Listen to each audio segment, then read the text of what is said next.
Today is an exciting one. I am about to break stuff to make stuff, and I think this will get really interesting. I have a Pivot Trail 429. I'm going to do a review on it. I built it up. It'll be a race bike when I get in race shape. And today I am going to add, if you can see them, they're hard to see. I'll have to do photos probably. The Zirbel shifters. And all we'll have are grips and shifters. I'm using the 1-up bars and I am using the 5-dev tie stem. I got Magura brakes, as you can see. I've got this all on there. I've installed this part. So by using the 1-up bars, I'm using the bars that the cables can actually run through. It does work, it does fit, a very minor modification. I'm using Rev grips. All of this goes together really nicely, and the cockpit looks good. You'll see when at the finish, when we get some pictures, this really cleans the cockpit up. I bought 100, I believe the 100 or 130 mil, 100 or 130 centimeter cables.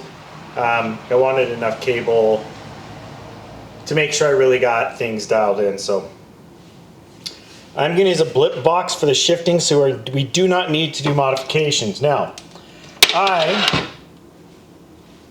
I was unaware that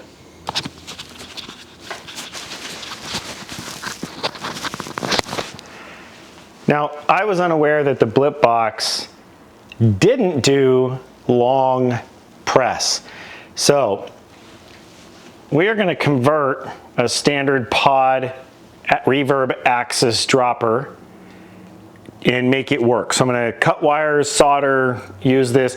I'm going to actually take this apart, and I'm going to do it all in front of you guys and use this component to do it. So it should get pretty interesting. Now, you can use the pod to do the dropper, or my rodeo labs, which you can kind of see in the background. That bike, that gravel bike, if you use SRAM force, use ETAP. If you know, right or left, you can program it. It either does one or the other. If you hold them both, it activates the dropper and it sends the long press signal. Why SRAM didn't add this to the blip box? Because if you had a gravel bike and you wanted to put blips, like up here where your thumbs were, when you're on the bars, you'd think if you pushed in both, like you push in both of these, the blip box would actually allow that wireless connection and actually activate the dropper. So I called SRAM. It isn't currently on the list of updates. The blip box is getting old, so maybe a new one will come out and it'll have all that. I don't know.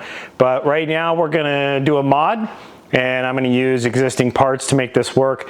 I was gonna try to trim everything and mod it to where they went in the bars, but I'd rather put this away in the frame. I've already got so little wire. It does add one wire I really wish I didn't have, so in the future I'm going to try to figure out how to solve that problem. But for now I'm going to do it this way. I think it'll be clean, and that way I'm not cutting the wires for the blip box either. So you're going to need some small tools for this job. The primary one you're going to need is a Torx and a T5. I bought this pack, Techman, on Amazon. I'll actually put a link to the tools down there. It comes with tweezers and all kinds of things. It is the T5. You are going to need an incredibly small Phillips. Let me see. It's so small, I got to get the old man readers out. It's a 000, so I knew it was pretty tiny. Make sure you've got a really, really tiny, this is a 3/64 flathead, and then make sure whatever you have for pliers, for cutters, are really small to get in and reach in there. Again, and this came with a set of tweezers. So those will be some of the tools you're gonna need in order to take this pod apart. Let's go ahead and dig in. Let's tear this pod apart, and let's get going, see if we can't make a dropper. And don't worry, I got a spare dropper lever, so if none of this works, my Reverb AXS Dropper post, I'll have a lever, I'll just put it on the bars, and I'll just use the Zirbel for shifting for now. Let's get going. Okay, I'm going to try to make sure you guys can see everything that's happening here. It's a little tricky. You'll see there's 5 of these Torx screws on this side. This is the side that you use to activate pairing. This is paired. I made sure it was paired before, so in case anything goes wrong, that's there. And these are Torx 10, these 3, they need to come off. By the way, if you've never noticed, I don't know if I can get enough light in here. There, actually,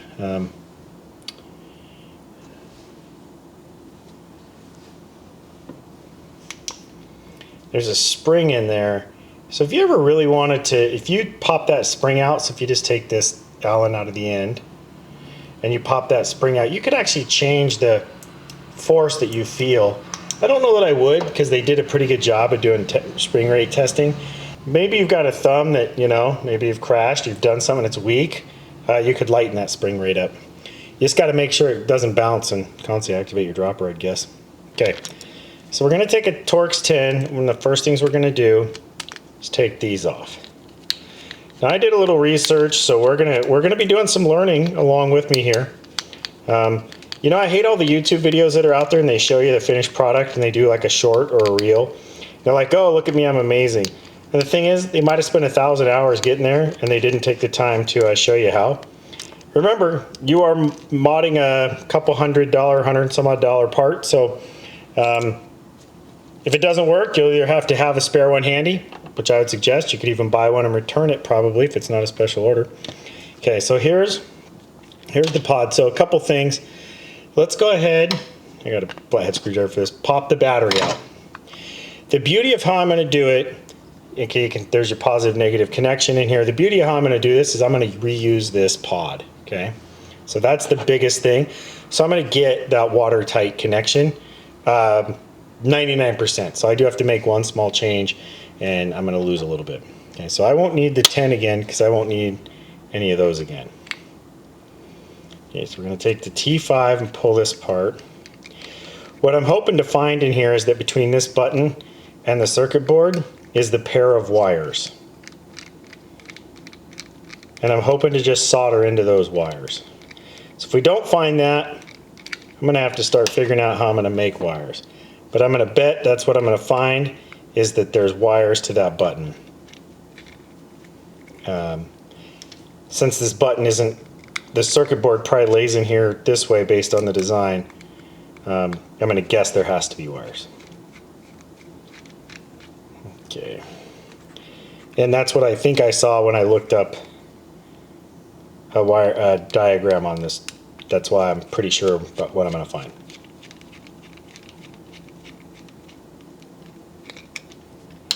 Don't lose these little buggers. You're going to need them. And they are looking pretty easy to lose. They must have they go into metal, they must have a light amount of Loctite on them because you got to break them free at first. And there is 2 wires in there, like magic, right where they said they were going to be.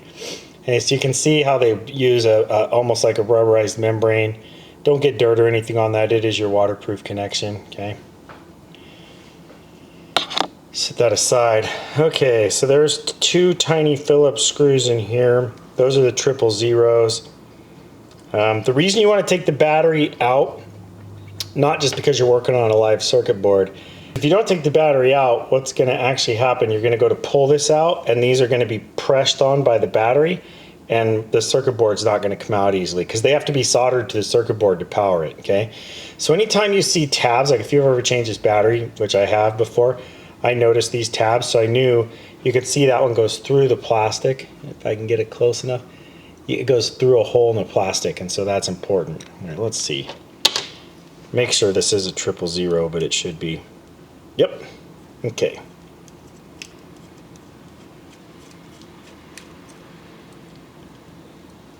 Again, don't lose these screws.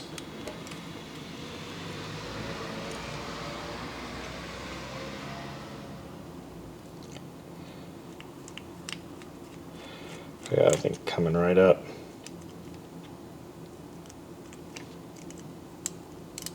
Okay. All right. Okay, so what we're going to do, those screws are out. I'm going to make sure this will all push out pretty nicely. So I'm going to take this small. Yeah, that was easy. So just kind of push those 2 back and then that pops apart pretty nicely. And that gets you to here. So this is what you're working on, okay? This is your housing. This is what runs right here. This is what runs your dropper, that little tiny circuit board. Your radio is in here to communicate with the radio in the dropper post itself, and your button, which is a pretty good sized button. There's a big cylinder in here. This wire here that's attached, it is, I'm sure it's tricky in this light. It is connected, and it looks like inside it is soldered in. It is. So we're going to reach in there and trim those to be as long as possible. Again, once I take this next step, I probably could cut it short enough that I could attempt a repair someday, but I doubt it. And quite frankly, I don't care, because this is something I really want to do. I'm going to see if these are going to work.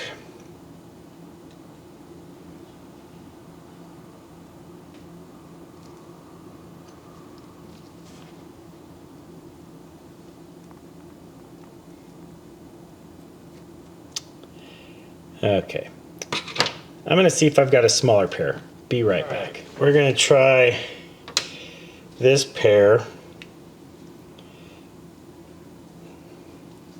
Pretty sharp too. Okay, so we're going to reach in there. Well, this is tricky. Okay, we got that wire.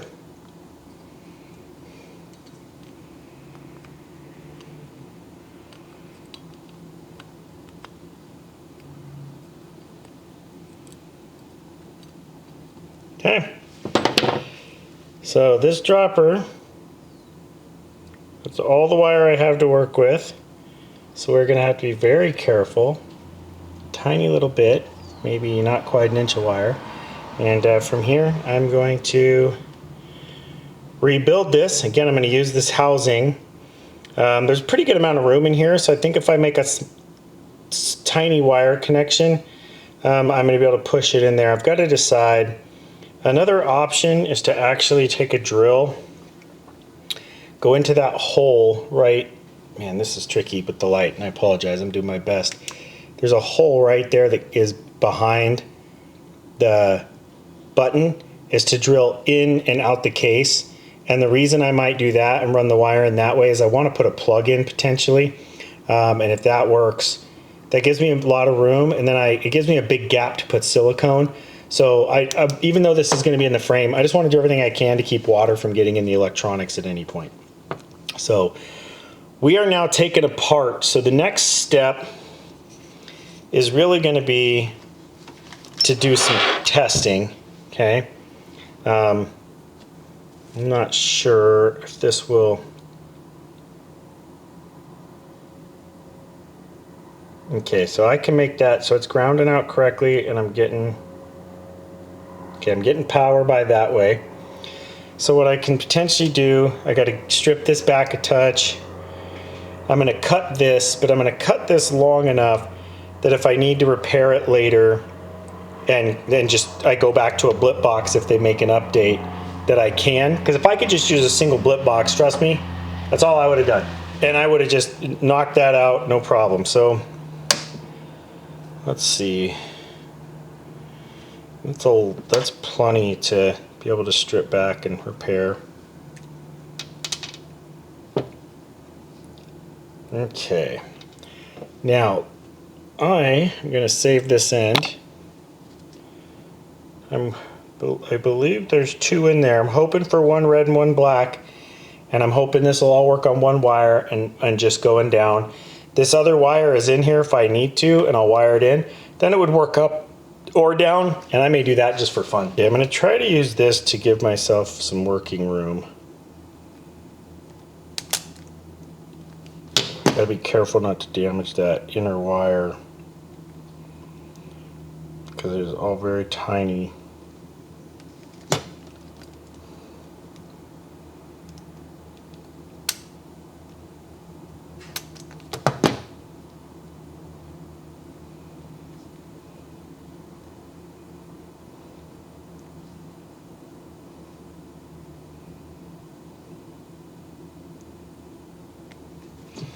Remember to take your time here. You're working with really small wire.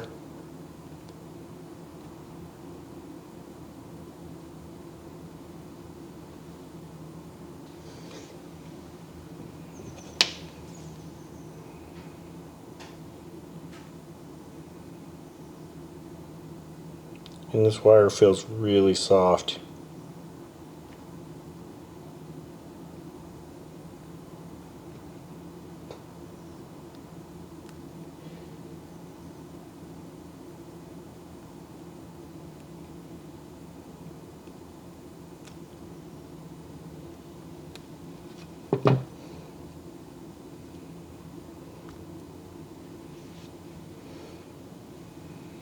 All right, so I am fortunate.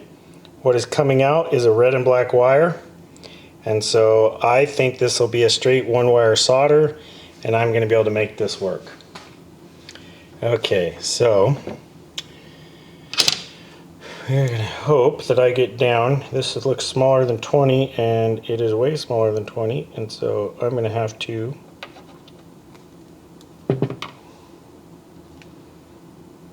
okay. The one that's going to get really tricky is the one where I can't get a hold of anything.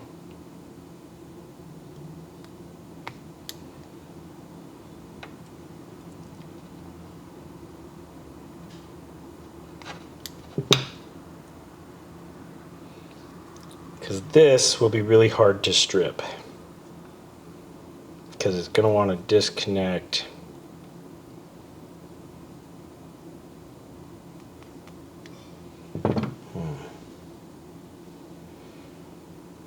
Okay, I think I got that okay. Remember, take your time.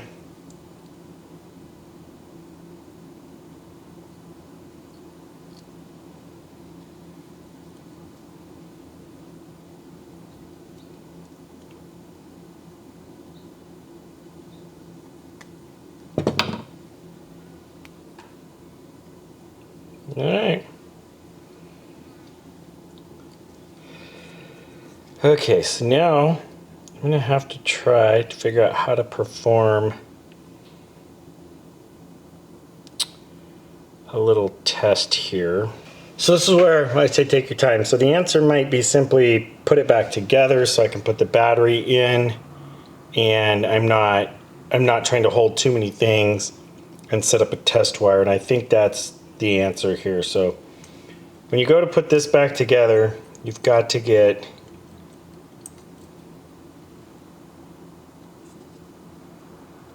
that coming through that center hole and get that other piece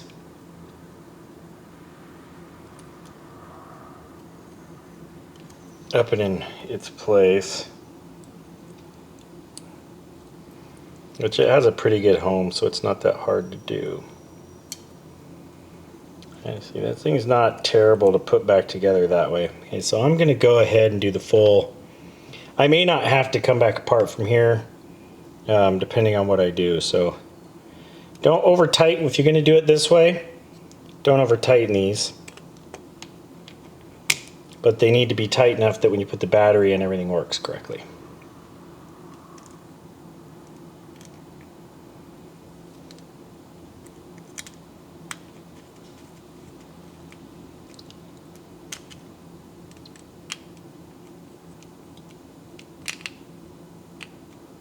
Okay.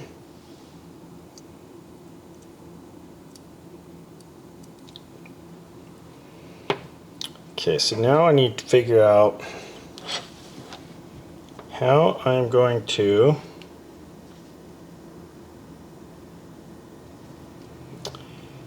think through this temporary connection. I have a lot. You know what? I don't need this connected right now for weight.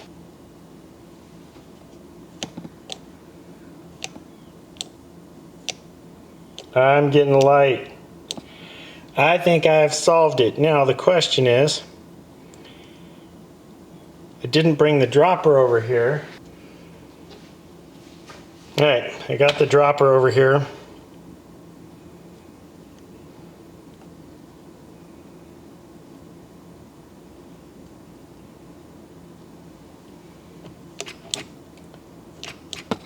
Activated the dropper post. Folks, this works directly as I wanted it to. Now it's going to be a matter of putting this thing together, but this is it. This is the answer. This will go inside the frame along with the blip box, and I can have the Zirbel remote. So that's pretty exciting. Okay, I took it back apart. Now, like I talked about, what I want to do, I'm pretty sure from everything I've looked at, is I want to go through this, but I don't want to hit that. I don't care if I hit that screw hole, but it's actually over there, so I can't. I think think I want to go pretty much straight through.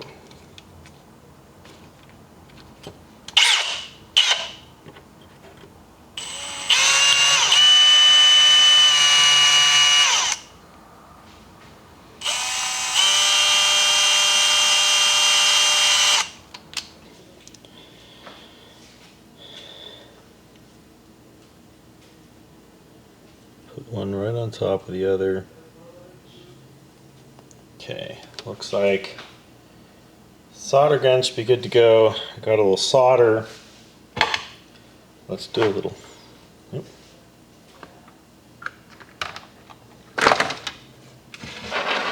It's a little closer.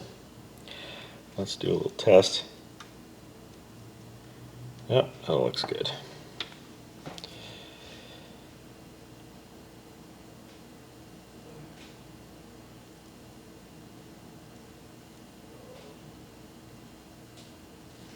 Can get a little tricky soldering something this fine together. That did not come out the way I wanted.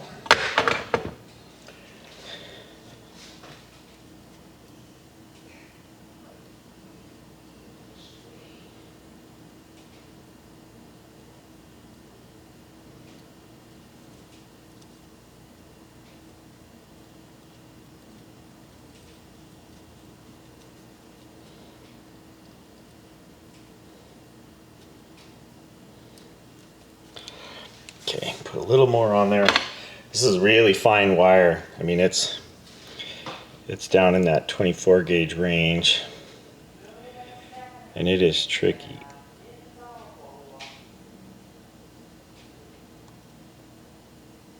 Okay, there we go. We got a much nicer solder ball. Okay, now let's get these two lined up. Hopefully you could see this process. It's always interesting. It's going to be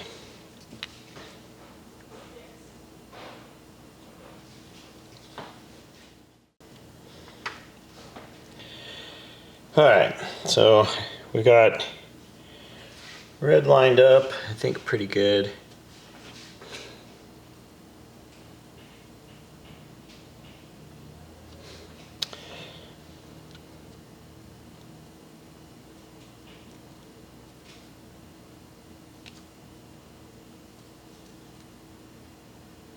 Okay,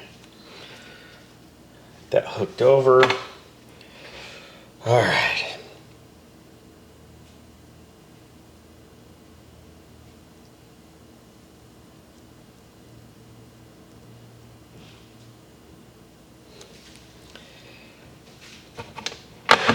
Make sure that came out right.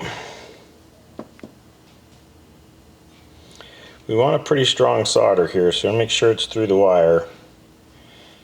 Okay, you want to make sure, I don't know if you can see it really, you want to make sure you get a pretty good solder. Now,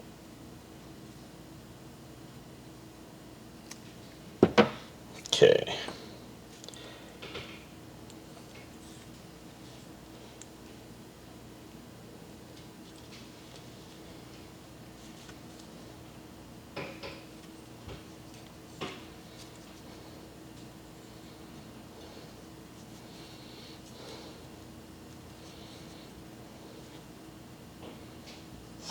Okay, again, take it easy with all the heat around here.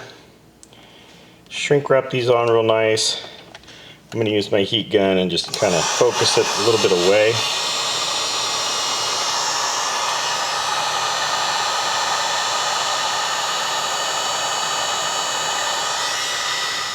The goal is just to protect those connections from touching, which I think we did a pretty good job of. Okay. Alright, so now we're going to go ahead, we're going to figure out how we're going to make the ends work here, what I want to do.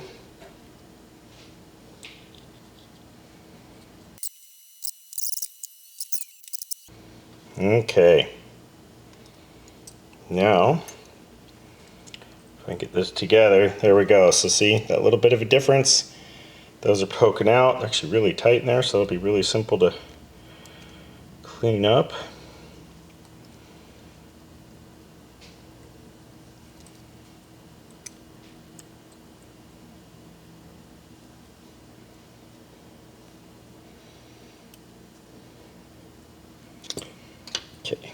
Let's get screws ready.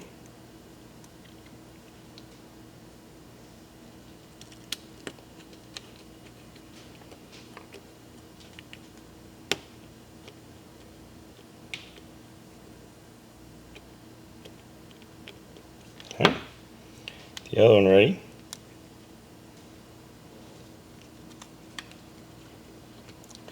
This thing's not real challenging to put back together this way. So all that went back together pretty well. Now, we'll see if we're anywhere close because I'll get a green light. Not sure you'll be able to see it. Okay. I got a green light. Okay.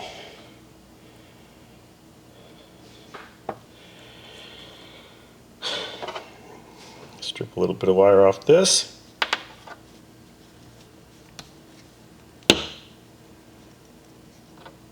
No, we're not.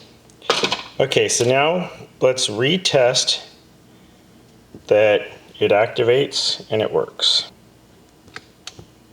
Perfect.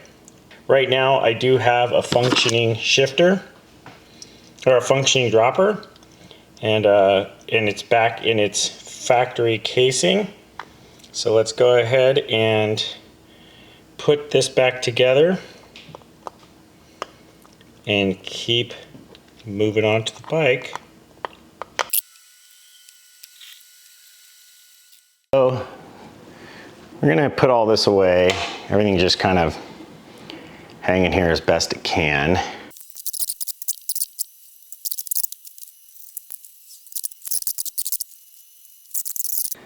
Some of this shrink wrap on, heat shrink, just so I can do my best to make this as waterproof as possible. And then we are going to attempt to use these.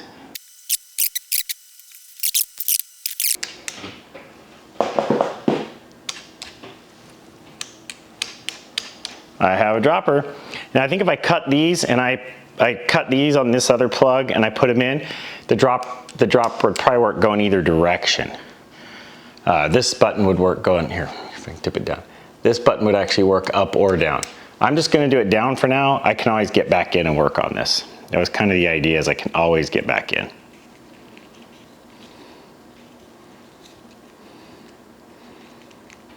Okay. So what I'm gonna try to do is heat shrink this up. Functioning. Okay. From here, kind of wish I'd have put another piece of shrink wrap on. I'd like to have done that. So there's a mistake. Okay, from here I'd like to put a piece of shrink wrap on for those two. Come down.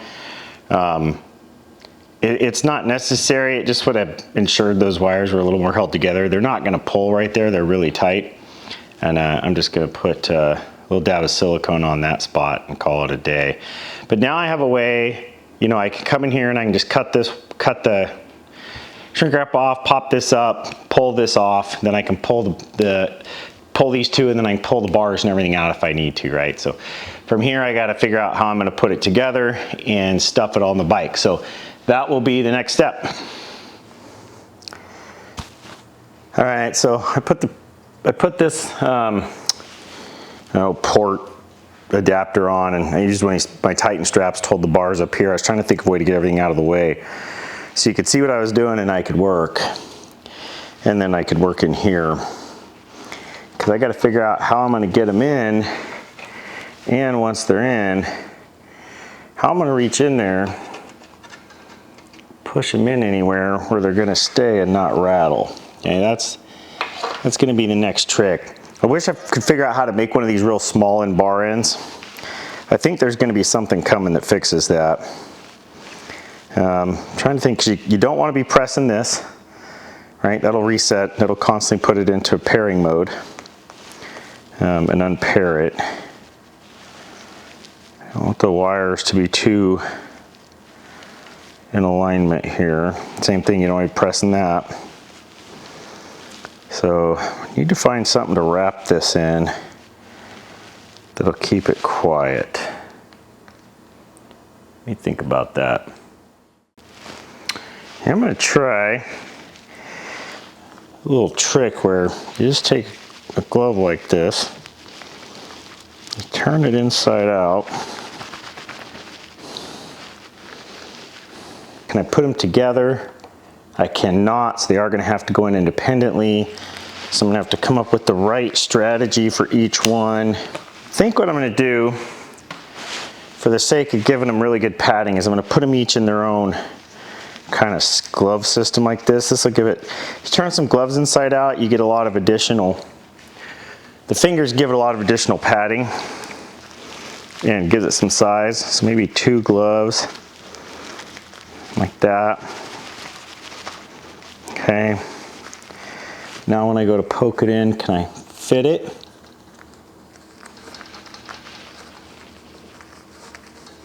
Yeah, it looks like I can. Okay. All right, so that's going to work. I think what I'll do, so I don't just want it floating in that, so I'll go ahead and just tape this.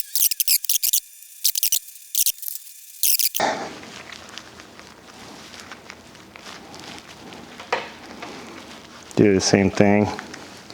Hey, Titan, your strap just broke. It's a fairly new one. Seems like your straps aren't holding up. I've had 3 Titan straps break. I love these things for when I first got them, but their longevity isn't very good. And I bought a huge pack, so they're getting old. Okay, so it's got lots of padding around it. So now, let's see if we can, same thing, poke that one in there. Easy enough. Okay, now we have a problem. I got to get a different strap. 1 second, folks, that's not good.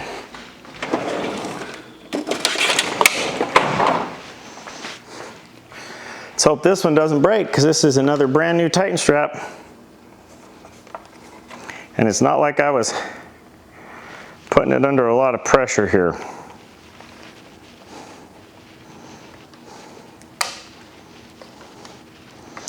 Just enough to make that stuff stay like that, see? Okay. Same thing, get this up in here, point it down, poke it in. Okay, we need to get all this wiring in there.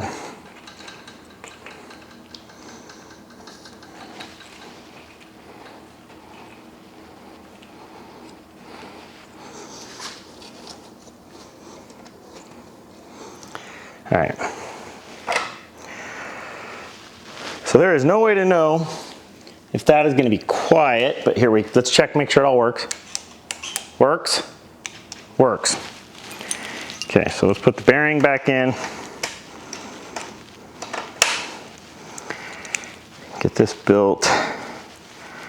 Okay, this on. Okay, so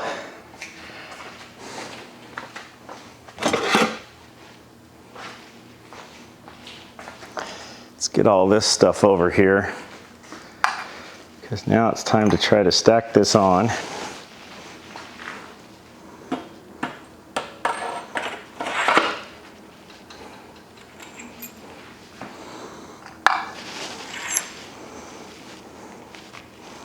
Hey, this one didn't break yet.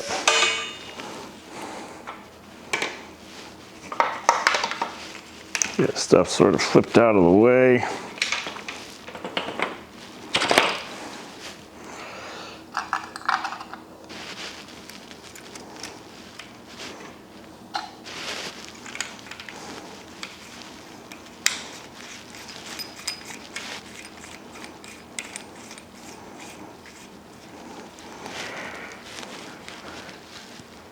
Okay.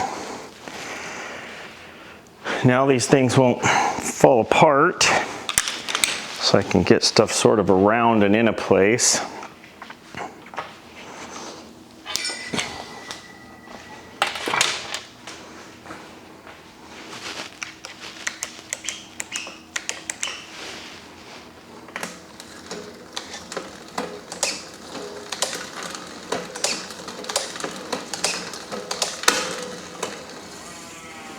Gotta admit, that's pretty nice. Everything works. Not a big fan of this. I need to actually bring some wire this way. I'm gonna work on this next, how I'm gonna do it. Find something that goes over it nicely. Obviously I need enough of that hanging out there to, if this turns it can't tear. Okay, good.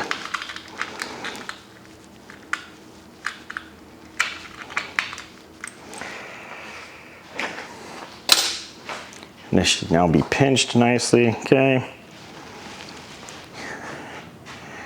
Put this brake back on. All right, so that's how you're gonna do it.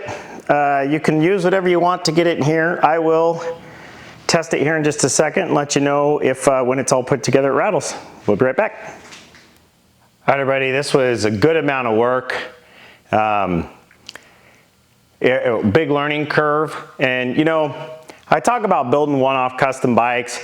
This one's not painted, which would make it a real custom. Bolting on a bunch of parts is bolting on parts. It's just making change, right?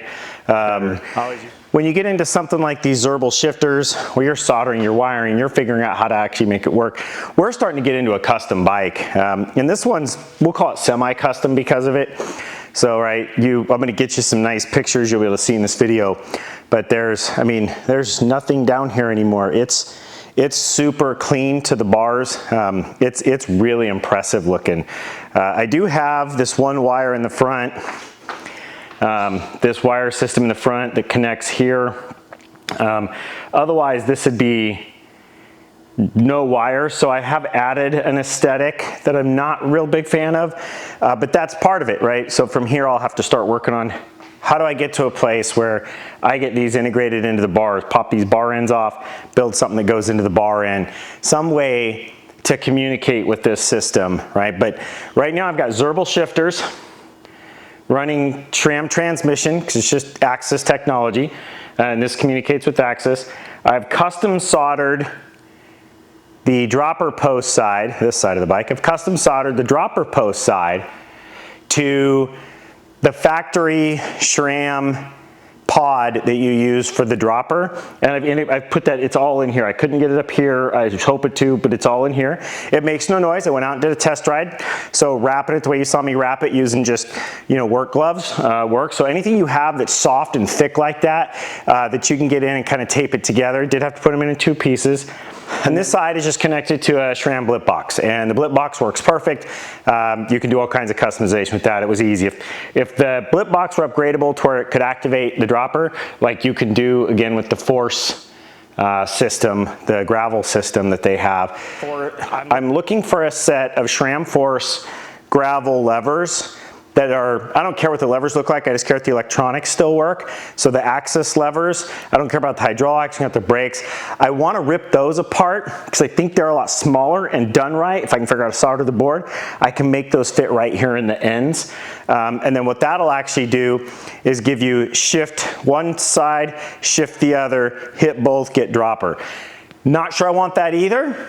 So as I'm working through how to make this work even better, that's something to think about. But right now, you know, you have a solution. If you want to do this, you can do this. If you're in the area and you want this done, I can get this done for your bike, and we can get something like this built for you, where you can get rid of even more items, and it can get even cooler looking all around the brake area. So I hope you enjoyed this video. This one was a lot of work, a lot of customization, a lot of thought and time. Be prepared if you do it yourself to spend a few hours and be very careful. Those shifter pods, every one of them you damage is gonna run you $100 to $200. I don't remember the exact price, but luckily I got it done in one, didn't damage any. I love that. And, but you can get this done for yourself, and I'll even show you right here, okay? Push down. So the Zirbel shifter working perfect, and then when we push up, we go that direction. When I push down, I climb the chain ring, which is what I want, the rear cassette, which is what I want. So I've got mine set up. You could just flip those around inside on the blip box, and you can also, blip box works in AXS, so you go in and tell the blip box what to do inside of there. So everything works great. You gotta love it. That's pretty sleek. That's pretty cool. Could you do me a favor, like this video and comment? I'm curious, would you do this? Would you take the time to build this kind of customization? Do you want it done? Let me know, reach out. Please subscribe to the channel, and I hope to see you out on the trails.